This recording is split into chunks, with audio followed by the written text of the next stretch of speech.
Hi friends, எங்கள் வீட்டில் cockroach இருக்கு, என்ன பண்ணாலும் சரியாகவே இல்லை அப்படின்னு சொல்லி நிறைய பேருக்கு கவலை இருக்கும். இனி எந்த கவலை வேண்டாம், இந்த ஹோம் ரெமிடியை ட்ரை பண்ணி பாருங்க. என்ன அப்படின்னு பார்த்தீங்கன்னா, இதில் வந்து 2 spoon milk powder, any milk powder 2 spoon எடுத்துக்கோங்க.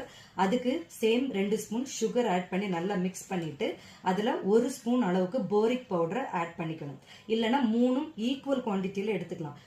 Boric powder, milk powder, sugar 3யுமே ஈக்குவல் குவான்டிட்டியில் எடுத்து நல்லா தண்ணியாகவும் இல்லாமல் திக்காகவும் இல்லாமல் ஒரு பேஸ்ட் மாதிரி பண்ணிக்கோங்க.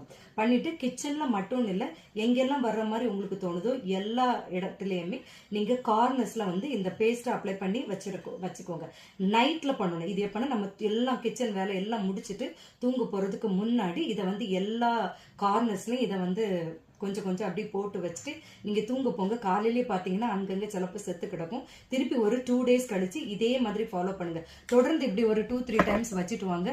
சுத்தமாக இல்லாமல் போகிறதுக்கு வாய்ப்பு இருக்குது. நான் இதை ட்ரை பண்ணிட்டு தான் சொல்கிறேன். ஸோ இதெல்லாம் பார்த்தீங்கன்னா ஒரு சூப்பரான வீட்டில் இருக்கிற நம்மளோட ஹோம் ரெமெடிஸ் வச்சு தான் இதை வந்து நம்ம சால்வ் பண்ணுறோம். நிச்சயமாக யூஸ்ஃபுல்லாக இருக்கும்னு நான் நினைக்கிறேன். See you guys in next video.